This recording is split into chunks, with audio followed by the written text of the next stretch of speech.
আসসালামু আলাইকুম। কেমন আছো তোমরা সবাই? সবাই ভালো? ওকে। তাহলে আমরা শুরু করতে পারি আমাদের আজকের আলোচনা। Today we are going to discuss about capitalism. Okay? Capitalism. আমরা যে ইকোনমিক সিস্টেমস পড়ছিলাম, সেখানে আমরা দেখেছি যে বিভিন্ন ধরনের অর্থনৈতিক ব্যবস্থা একটা আ সমাজে বা বর্তমান পৃথিবীতে কার্যকর আছে। তার মধ্যে আমরা কথা বলেছিলাম পুঁজিবাদ নিয়ে, কথা বলেছিলাম সংক্ষেপে কথা বলেছিলাম পুঁজিবাদ নিয়ে। তারপরে সমাজতন্ত্র নিয়ে। একই সাথে মিক্সড ইকোনমিক্স বা মিশ্র অর্থনীতি নিয়ে এবং ইসলামিক অর্থনীতি নিয়ে। এই পর্যায়ে আমরা বিভিন্ন অর্থনৈতিক ব্যবস্থাগুলোর ইন ডিটেইল আলোচনা করার চেষ্টা করব। তো আমার প্রেজেন্টেশনটা ইংলিশে, তোমরা বাংলার ছাত্রছাত্রী।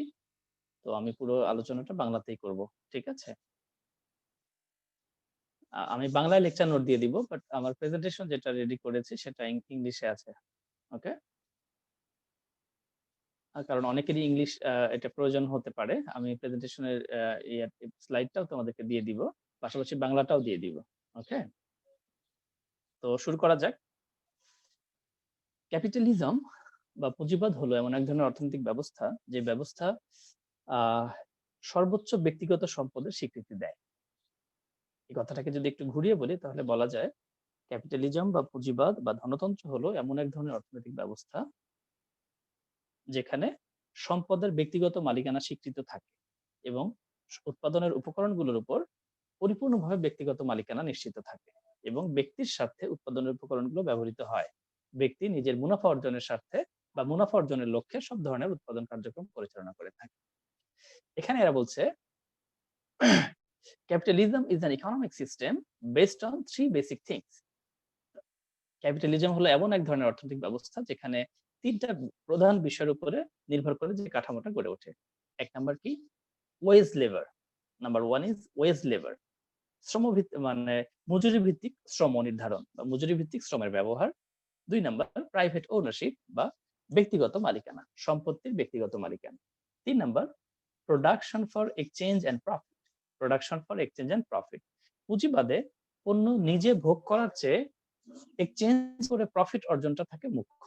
তার মানে এমন এক ধরনের অর্থনৈতিক ব্যবস্থা যে ব্যবস্থায় মজুরি ভিত্তিক শ্রম ব্যবস্থা থাকবে, ব্যক্তিগত মালিকানা স্বীকৃতি থাকবে এবং এক্সচেঞ্জ এবং প্রফিটের উদ্দেশ্যে বা মুনাফা অর্জনের উদ্দেশ্যে উৎপাদন কার্যক্রম পরিচালিত হবে। ওকে? তারপরে আসছে যে capitalism is based on a simple process. Money is invested to generate more money. Capitalism, খেয়াল করো, ক্যাপিটালিজম শব্দটা এসছে ক্যাপিটাল থেকে। ক্যাপিটাল মানে মূলধন। আর বাংলায় এটার নাম হলো পুঁজিবাদ, পুঁজিবাদ অথবা ধনতন্ত্র। খেয়াল করো, প্রত্যেকটা বিষয়ের সাথে পুঁজি, ধন এবং ক্যাপিটাল, প্রত্যেকটা ডেফিনেশন বা প্রত্যেকটা নামকরণের মধ্যেই সম্পদ ব্যাপারটা জড়িয়ে আছে। তার মানে এমন একটা কাঠামো বা এমন একটা ব্যবস্থা, যেই ব্যবস্থার কেন্দ্রে আছে পুঁজি, যে ব্যবস্থার কেন্দ্রে আছে ক্যাপিটাল, যে ব্যবস্থার কেন্দ্রে আছে ধন সম্পদ। এমন একটা ব্যবস্থা যে ব্যবস্থা প্রধানত সম্পদ বৃদ্ধি করতে চায়। এখানে এরা বলছে money is invested to generate more money. Capitalism is an economic system in which money is invested to generate more money, যেখানে টাকা বিনিয়োগ করা হয় আরো বেশি টাকা অর্জন করার জন্য। মানে মুনাফা অর্জনের উদ্দেশ্যে যেখানে বিনিয়োগ হয়ে থাকে। আহ বোঝা গেল বিষয়টা? আমরা আবার ১ নম্বর স্লাইডটা যদি আরেকবার দেখে আসি। দেখো এখানে বলছে যে capitalism is an economic system and a mode of production in which trade, industry and the means of productions are largely or entirely private owned and operated for profit. পুঁজিবাদ হলো এমন এক ধরনের অর্থনৈতিক ব্যবস্থা যেখানে মুড অফ প্রোডাকশন মানে কি, উৎপাদনের ধরন, উৎপাদনের প্রক্রিয়া, কোন পদ্ধতিতে উৎপাদন হবে, কোন পদ্ধতিতে ট্রেড হবে, কোন ভাবে কিভাবে বাণিজ্য চলবে এবং উৎপাদনের যে উপকরণগুলো আছে, যেমন আমরা জানি ল্যান্ড, লেবার, ক্যাপিটাল, অর্গানাইজেশন, ভূমি, শ্রম, মূলধন, সংগঠন, এগুলোর মালিকানা শতভাগ থাকবে ব্যক্তির কাছে, মানে শতভাগ ব্যক্তি মালিকানায় থাকবে এবং অপারেটেড ফর প্রফিট, এগুলো সবকিছু নিয়োজিত হবে প্রধানত মুনাফা অর্জনের উদ্দেশ্যে। বোঝা গেল? সামনে যাই। এরা বলছে ক্যাপিটালিজম এখানে ক্যাপিটাল কি সেই বিষয়ে একটু বলা হচ্ছে যে when money functions like this it functions like capital। বলছে যে যখন টাকা বা সম্পদ আরো নতুন বেশি টাকা আনার জন্য কাজ করে তখন এটাকে আমরা বলবো ক্যাপিটাল। ক্যাপিটালিজমের ভেতরে আমরা যে ক্যাপিটালের কথা বলতে চাচ্ছি সেই ক্যাপিটাল হলো মূলধন বা পুঁজি বা সম্পদ, যেটা হলো যে আরো নতুন বেশি সম্পদ নিজের আয়ত্তে নিয়ে আসার জন্য, আরো বেশি মুনাফা অর্জন করার জন্য যে সম্পদটা ব্যবহার করা হয়। যেই মানি আরো নতুন মানি নিয়ে আসে তাকে আমরা বলি পুঁজি। ব্যবসার পুঁজি থাকে, আ বিভিন্ন রকমের পুঁজি আমাদের থাকে। পুঁজির মধ্যে আমরা কিছু জানি যে কিছু হচ্ছে related to directly money and কিছু রিলেটেড টু ক্যাপিটাল গুডস। অন্যান্য ব্যবসায়িক পণ্য যেগুলো আমরা নতুনভাবে ব্যবসার কাজে ব্যবহার করি সেগুলোকে ক্যাপিটাল গুডস বলা হয়। যেমন মেশিনারিজ, বিল্ডিং, কলকারখানা এগুলো হচ্ছে আমাদের আ ক্যাপিটাল গুডস। পাশাপাশি সরাসরি যে টাকা আমরা বিনিয়োগ করি উৎপাদনের জন্য সেটা হলো আমাদের অরিজিনাল মানি ক্যাপিটাল।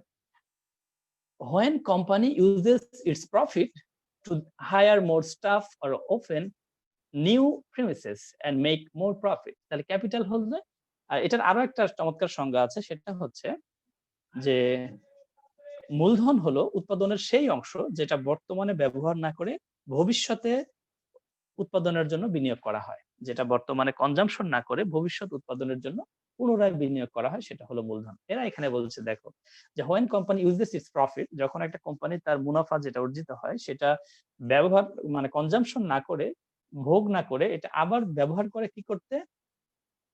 টু হায়ার মোর স্টাফ, আরো বেশি কর্মী নিয়োগ করতে। প্রতিষ্ঠানে আরো বেশি এমপ্লয়ি নিয়োগ করা হবে, প্রতিষ্ঠানের আকার আরো বাড়ানো হবে, নতুন একটা টেকনোলজি আমদানি করা হবে, অথবা কারখানার সাইজ বাড়ানো হবে, ইত্যাদি ইত্যাদি।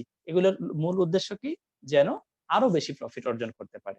প্রফিট অর্জনের উদ্দেশ্যে যখন কোম্পানির পূর্বের অর্জিত প্রফিটটা পুনরায় বিনিয়োগ করা হয় সেটাকে বলা হয় ক্যাপিটাল বা মূলধন। এই ক্যাপিটাল বা মূলধন কেন্দ্রিক যে অর্থনীতি, এটাই মূলত ক্যাপিটালিজম। এর প্রধান বৈশিষ্ট্য হচ্ছে এখানে ব্যক্তিগত মালিকানা থাকবে এবং ব্যক্তির লাভের দিকে খেয়াল করে সকল ধরনের অর্থনৈতিক ক্রিয়াকর্ম পরিচালিত হবে। Here you can see the features of capitalism. ক্যাপিটালিজমের বিভিন্ন বৈশিষ্ট্য।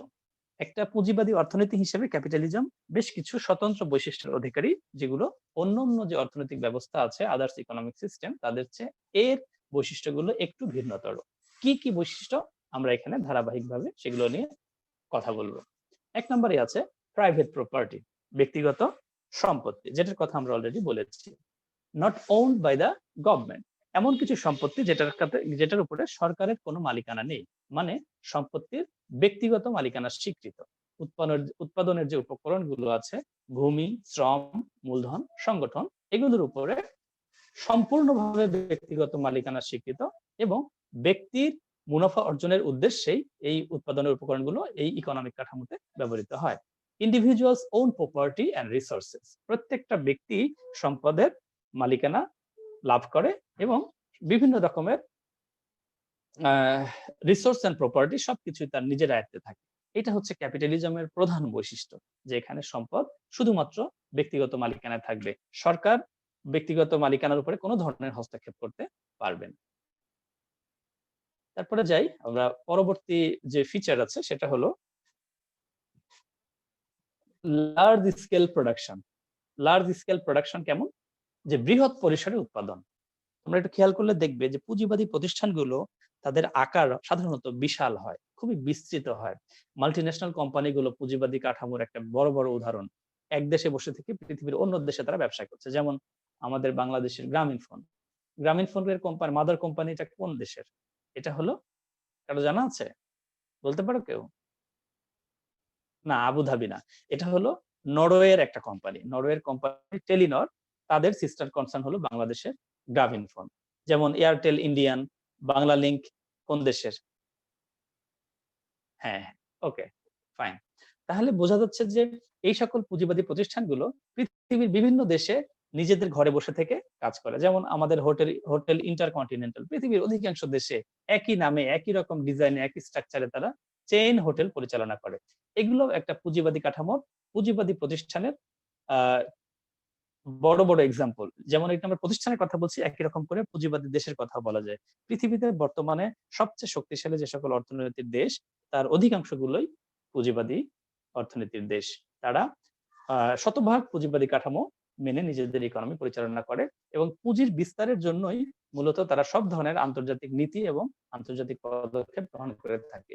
পৃথিবীতে যত যুদ্ধ তোমরা দেখো, বর্তমান বিশ্বে যত হানাহানি দেখো, অধিকাংশের পেছনেই মূলত জড়িয়ে আছে পুঁজিবাদী অর্থনীতির এক ধরনের প্রণোদনা বা ভূমিকা।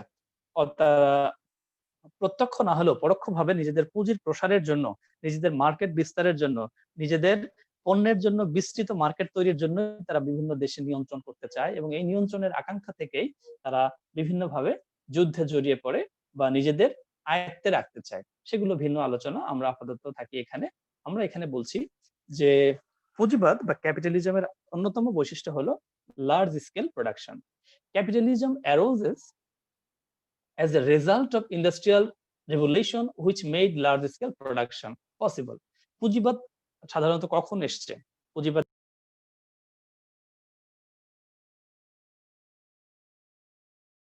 পরে শিল্পপতিরা নিজেদের পুঁজির স্বার্থে আরো বেশি বেশি করে বিনিয়োগ করা শুরু করেছে এবং এই বিনিয়োগেরই ধারাবাহিক প্রভাব বর্তমানের যে পুঁজিবাদী কাঠামো বা পুঁজিবাদী অর্থনীতি। শিল্প বিপ্লব মূলত কি এনে দিয়েছে যে শিল্পের মাধ্যমে শিল্প যদি বিস্তৃত করা যায় তাহলে আরো বেশি অর্থনৈতিক সুবিধা পাওয়া যায়, আরো বেশি মুনাফা অর্জন করা যায়। এই যে প্রবণতা মানুষের মধ্যে ঢুকেছে, ইকোনমির মধ্যে ঢুকেছে, সেই প্রবণতাই এখন ইকোনমির মূল কেন্দ্রবিন্দুতে এসে দাঁড়িয়েছে যে যত পারো পুঁজির বিস্তার করো, যত পারো শিল্পায়ন ঘটাও, যত বেশি সম্ভব ইকোনমিকে বিস্তৃত করো, মার্কেটকে ছড়িয়ে দাও, পণ্যকে ছড়িয়ে দাও, ডাইভার্সিফাইড প্রোডাকশন উৎপাদনের দিকে যাও, তাহলেই ইকোনমির শক্তি বাড়বে। একটা সময় যেমন ছিল যে শুধুমাত্র স্বর্ণ এবং মানে এই জাতীয় মূল্যবান ধাতুর সঞ্চয় হলে ইকোনমি শক্তিশালী হবে, এখন আর সেই ধারণায় অর্থনীতি বা ইকোনমি বসে নেই। এখন ইকোনমিক্স বলে যে তোমার যত বেশি ব্যবসার প্রসার হবে, যত বেশি বাণিজ্যের প্রসার হবে, তোমার পণ্য যত বেশি দেশে তুমি পরিচিত করাতে পারবে, তত তোমার ইকোনমি পাওয়ার বাড়বে। এই কারণে এরা লার্জ স্কেল প্রোডাকশনের দিকে নজর দেয়। More production means wider use of capital and lead to more profit. কেন লার্জ স্কেল প্রোডাকশন? কারণ তোমার প্রোডাকশন যত বেশি হবে, যত উৎপাদন হবে, তার মানে হলো আরো অনেক বেশি পরিমাণে পুঁজি এখানে ব্যবহার করার সুযোগ তৈরি হবে। আরো বেশি পুঁজির বিনিয়োগ মানে হলো আরো বেশি মুনাফার সম্ভাবনা। তার মানে যত বেশি উৎপাদন তত বেশি বিনিয়োগ এবং তত বেশি মুনাফা। যেহেতু এই ইকোনমির প্রধান উদ্দেশ্যই হলো মুনাফা অর্জন করা। তারপরে আসে profit as a key motive, যে কথাটা আমরা মাত্রই বললাম যে এই ইকোনমির প্রধান উদ্দেশ্য হলো সবচেয়ে বেশি, যত বেশি সম্ভব মুনাফা অর্জন করা। এখানে সেই কথাটাই বলছে যে profit as a key motive in capitalist economic system or in capitalism, profit is one of the key motive of the all types of economic decision. সব ধরনের অর্থনৈতিক সিদ্ধান্তের কেন্দ্রবিন্দুতে থাকে মুনাফা আসলে কতটুকু হবে। Okay, production under capitalism is always profit oriented. মুনাফা ছাড়া কোনো ধরনের কোনো অর্থনৈতিক ক্রিয়াকর্ম এখানে করতে বলা হয় না বা অনুমোদন দেয়া হয় না। বলা হয় যদি মুনাফা আসে তাহলে সবকিছু এখানে স্বীকৃত।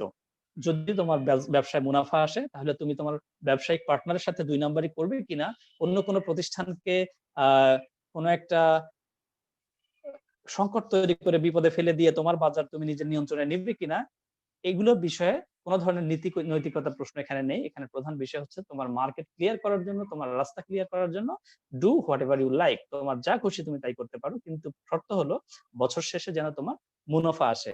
এই ক্যাপিটালিস্ট ইকোনমিতেই, এই পুঁজিবাদী অর্থনীতিতেই মানিকে বিবেচনা করা হয় money is the second god. Money is the second god. এই কারণে বলা হয় যে টাকা দিলে হয় না এমন কোনো কাজ বর্তমানে পৃথিবীতে নেই।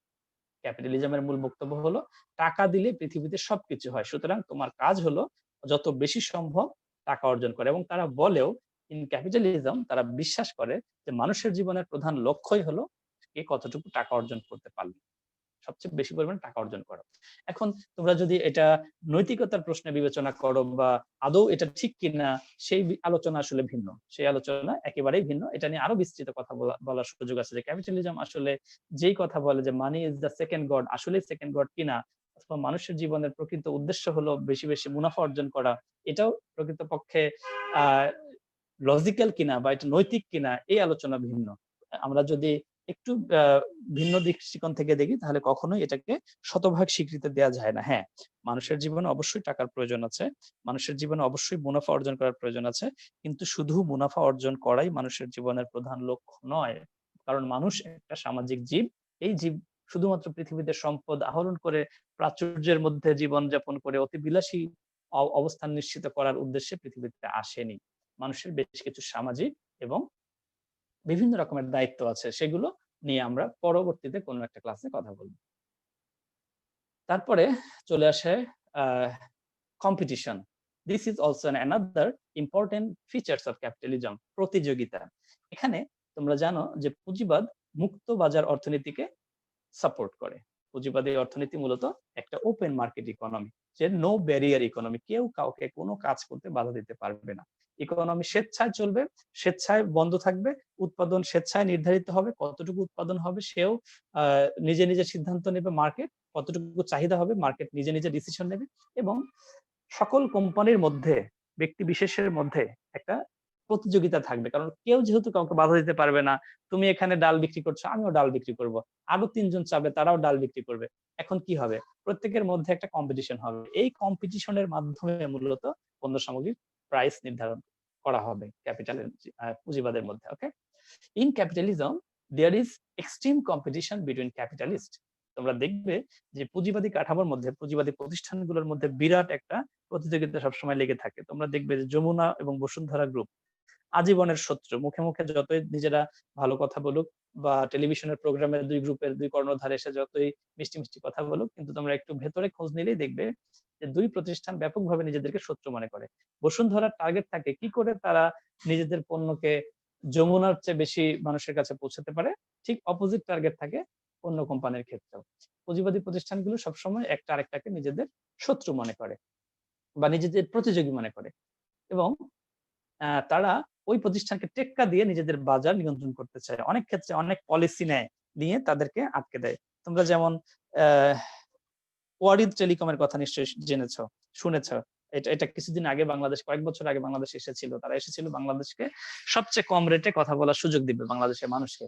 তাদের টার্গেট ছিল যে সর্বনিম্ন তারা 10 পয়সা পার মিনিট কথা বলতে দেবেন। কিন্তু বাংলাদেশে যারা কাজ করছে, যে সকল টেলিফোন কোম্পানিগুলো, তারা তাদেরকে ঠেকিয়ে দিল যে না, বাংলাদেশের বাজারে কাজ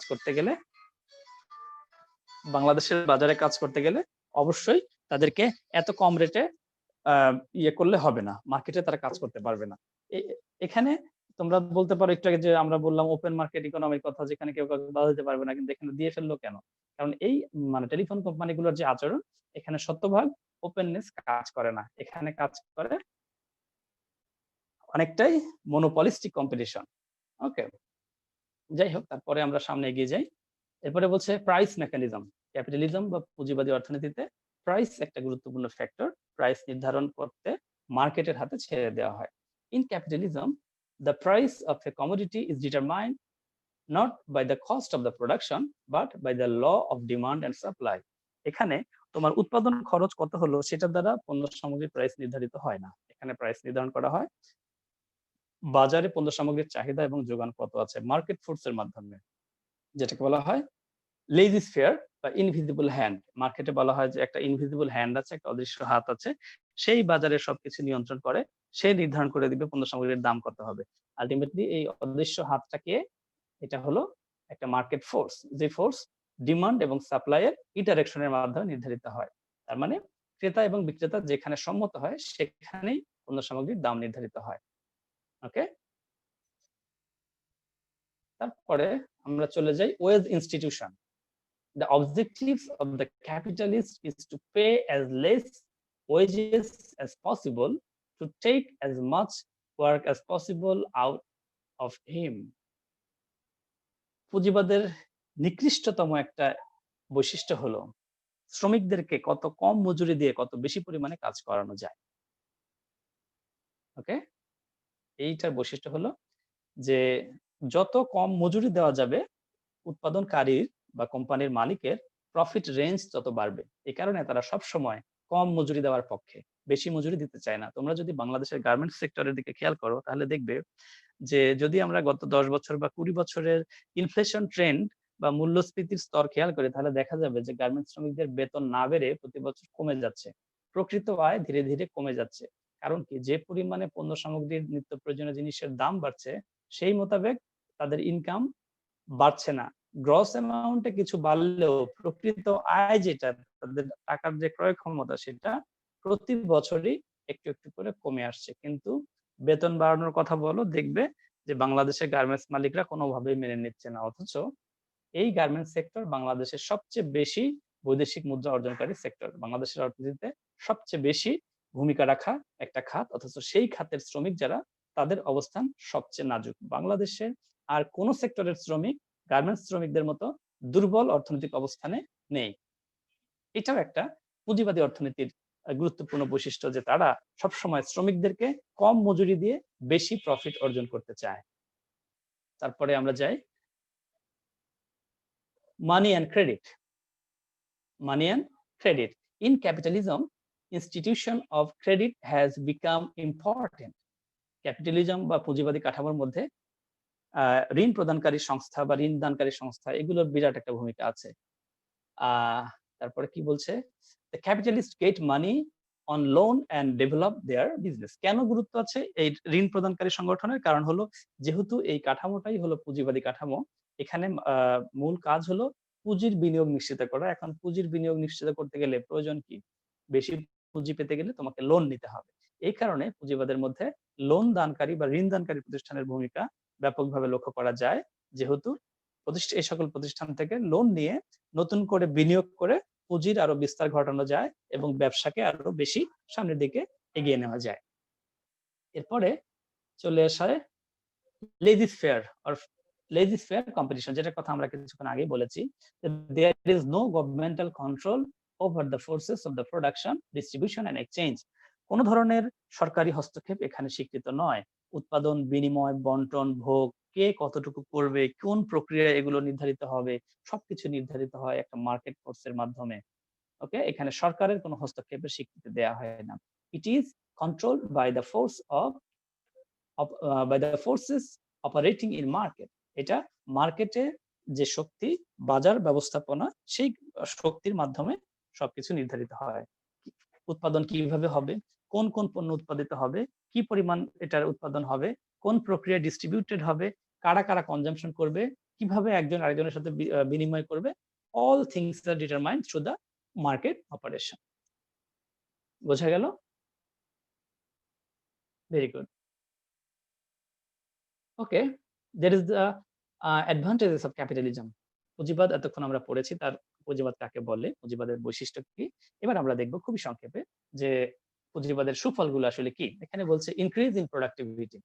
Increase in productivity, maximize the welfare, low cost and qualitative products, technological improvement. এগুলো হলো পুঁজিবাদের সুবিধা। কি সুবিধা?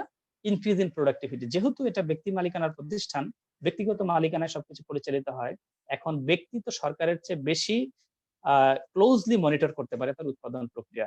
কোথায় লাভ হবে, কি সিদ্ধান্ত নিলে আরো বেশি মুনাফা করা যাবে, এই সকল সিদ্ধান্ত ব্যক্তি নিতে পারে।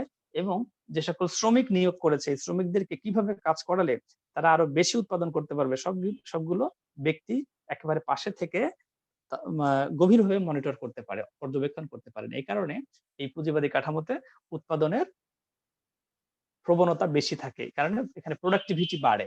ওকে, তারপরে বলছে যে ম্যাক্সিমাইজ দ্য ওয়েলফেয়ার। যেহেতু প্রত্যেকটা ব্যক্তি মিলে একটা সমাজ, প্রত্যেকটা ব্যক্তি যদি নিজেদের মুনাফাকে চূড়ান্ত পর্যায়ে নিয়ে যেতে পারে তাহলে আলটিমেটলি সমাজের কল্যাণ নিশ্চিত হয়। এটা একটা সুবিধার কথা বলছে। তারপরে বলছে low cost and qualitative product. এখানে দেখো আমরা তো বলেছি অলরেডি কিছুক্ষণ আগে যে পুঁজিবাদী কাঠামোতে শ্রমিকদের বেতন কম দেওয়ার চেষ্টা করে তারা সবসময়। ওকে, তাহলে যেহেতু বেতন কম দেয় সুতরাং উৎপাদনের কস্ট অন্য যে কোনো উৎপাদনের খরচ অন্য যে কোনো কাঠামোর চেয়ে এখানে কম হওয়ার সম্ভাবনা অনেক বেশি এবং অনেক মানে কোয়ালিটেটিভ প্রোডাক্টস, অনেক গুণগত মানসম্পন্ন পণ্য উৎপাদন করার সম্ভাবনা এখানে তৈরি হয়। তারপরে বলছে টেকনোলজিক্যাল ইমপ্রুভমেন্ট। পুঁজিবাদী কাঠামোতে যেহেতু অনেক বেশি বিনিয়োগ করার সুযোগ থাকে সুতরাং গবেষণা খাতে বিনিয়োগ করার মাধ্যমে নতুন নতুন প্রযুক্তির উদ্ভাবন এখানে নতুন সম্ভাবনার দ্বার উন্মুক্ত করে। তারপরে the last one is disadvantages of capitalism, পুঁজিবাদের অসুবিধা। যদি অসুবিধা বলতে চাই তাহলে আসলে অনেক কথা বলতে হয়। অলরেডি আমরা যে সকল বৈশিষ্ট্যের কথা বলেছি এর মধ্যে অনেকগুলোই সামাজিক দৃষ্টিকোণ থেকে বা নৈতিক দৃষ্টিকোণ থেকে বিশ্লেষণ করলে দেখা যাবে যে এগুলো অনেক কিছুই ভ্যালিড নয়, অনেক কিছুই ঠিক নয়। তার মানে এগুলো হচ্ছে পুঁজিবাদের অসুবিধা। কি অসুবিধা? প্রধানত ১ নম্বরে যেটা চলে আসে সেটা হচ্ছে ইকোনমিক ইনইকুয়ালিটি, অর্থনৈতিক বৈষম্য, ইনকাম ইনইকুয়ালিটি, শ্রেণী বিভেদ একটা সমাজে মানুষের মধ্যে ইনকাম ইনইকুয়ালিটি তৈরি করে দেয়, অর্থনৈতিক বৈষম্য তৈরি করে দেয়। যাদের পুঁজি আছে, যাদের টাকা পয়সা আছে, যাদের বিনিয়োগ বেশি করার সম্ভাবনা আছে তারা আরো বেশি বিনিয়োগ করে আরো বেশি ধনী হয়ে যায়। আর যাদের নেই তারা ধীরে, ধীরে আরো বেশি দরিদ্র হয়। ধীরে, ধীরে পুঁজিবাদী কাঠামোতে সবসময় দরিদ্র শ্রেণী এবং ধনী শ্রেণীর মধ্যে বিরাট পার্থক্য তৈরি হয় এবং এই বৈষম্য কোনোভাবে না কমে ধীরে, ধীরে বাড়তে থাকে। তারপরে আসছে গ্রিড। খেয়াল করো, কোনো মানুষ যদি সবসময় নিজে বেশিটা চায় তাহলে কি হবে? আল্টিমেটলি তার মধ্যে এক ধরনের সেলফিশনেস চলে আসবে এবং বেশি খেতে, খেতে একসময় তার মধ্যে একটা গ্রিডিনেস চলে আসবে। মানুষ লোভী হয়ে পড়বে। মানুষের মধ্যে ব্যক্তিগত আচরণের মধ্যে স্বার্থপরতা এবং লোভী প্রবণতা জাগ্রত হবে। কারণ সে সবসময় বেশিটা চায়। খেয়াল করো তোমাদের বাসায় কারো যদি ৩ ভাই বোন আছে, এখন মাছ একটা বাবা তোমার বাবা বাসায় একটা মাছ মাত্র মাছ এনেছে। এখন ৩ ভাই বোনের ৩ জনে যদি মাথা খেতে চাও তাহলে কি হবে? ৩ জনে যদি মাথা খেতে চাও তাহলে এই মাথা নিয়ে ৩ ভাই বোনের মধ্যে মাথা ফাটাফাটি হওয়ার সম্ভাবনা প্রবল। পুঁজিবাদী কাঠামোতে মূলত এটাই হয়। সকলেই চায় সবচেয়ে ভালোটা। এখন সবচেয়ে ভালো অবস্থানে যাওয়ার জন্য সুযোগ কি সকলের থাকে? না। এই কারণেই অসুস্থ প্রতিযোগিতা শুরু হয় এবং এখান থেকে বিভিন্ন ধরনের ক্রাইসিস তৈরি হয়। Unfair economic or competitive advantages যেটার কথা আমরা বললাম যে অসুস্থ প্রতিযোগিতা এখানে তৈরি হয় এবং একটা অস্বচ্ছ অনৈতিক অর্থনীতির জন্ম লাভ করে। কারণ ব্যবসায়ীরা সবচেয়ে বেশি মুনাফা করতে চায়, ক্রেতা সবচেয়ে বেশি মুনাফা করতে চায়, উৎপাদনকারী সবচেয়ে বেশি মুনাফা করতে চায়। এজন্য এখানে অনেকেই মুনাফা চূড়ান্ত করার ক্ষেত্রে বিভিন্ন ধরনের অস্বচ্ছ বা আ অনৈতিক পন্থা অবলম্বন করতে পারে। এগুলোও একটা ক্যাপিটালিজম বা পুঁজিবাদের কুফল। তারপরে বলছে এক্সপ্লয়টেশন অফ লেবার যেটার কথা আমরা বলেছি যে সবচেয়ে কম মজুরি দিয়ে তারা বেশি পরিমাণে খাটাতে চায়। তার মানে কি? শ্রমিকদেরকে শোষণ করতে চায়। এখানে শ্রমিকরা ব্যাপকভাবে বঞ্চিত হয়। শ্রমিকদের যে জীবনযাত্রার মান অর্জিত হওয়ার কথা সেই সুযোগ থাকে না। শ্রমিকদেরকে তারা প্রাপ্য মজুরি দিতে চায় না। তারপরে সর্বশেষ যেটা বলছে মনোপলি বিহেভিয়ার। মনোপলি বিহেভিয়ার পুঁজিবাদের একটা বড় বৈশিষ্ট্য হচ্ছে এখানে বড় কোম্পানিগুলো আরো বেশি, বেশি বড় হয়ে যায়। কারণ তাদের সাথে প্রতিযোগিতায় অন্য ছোট কোম্পানিগুলো টিকতে পারে না। এই কারণে বড় কোম্পানিগুলো নিজেদের শক্তিকে কাজে লাগিয়ে বাজারে নিজেরা আলাদাভাবে প্রভাব তৈরি করে। আলাদা প্রভাব সৃষ্টি করে নিজেদের মনোপলি পাওয়ারকে আরো বেশি বাড়িয়ে ফেলে এবং তখন তারা চাইলেই বাজারের প্রতিযোগিতার উপরে নিজেদের অবস্থান ধরে রাখার মাধ্যমে পণ্য সামগ্রীর দামকে নিজেদের নিয়ন্ত্রণে নিয়ে আসতে পারে যেন করে আরো বেশি মুনাফা অর্জন করতে পারে। ওকে? তাহলে এই ছিল আজকে আমাদের আলোচনার বিষয়। আমরা আজকে জানলাম ক্যাপিটালিজম বা পুঁজিবাদ কি, পুঁজিবাদের বৈশিষ্ট্য কি, এর অ্যাডভান্টেজ কি এবং ডিসঅ্যাডভান্টেজ গুলো কি। আগামী ক্লাসে আমরা সোশ্যালিজম এবং মিক্সড ইকোনমিক সিস্টেম নিয়ে ইন ডিটেইল আলোচনা করব।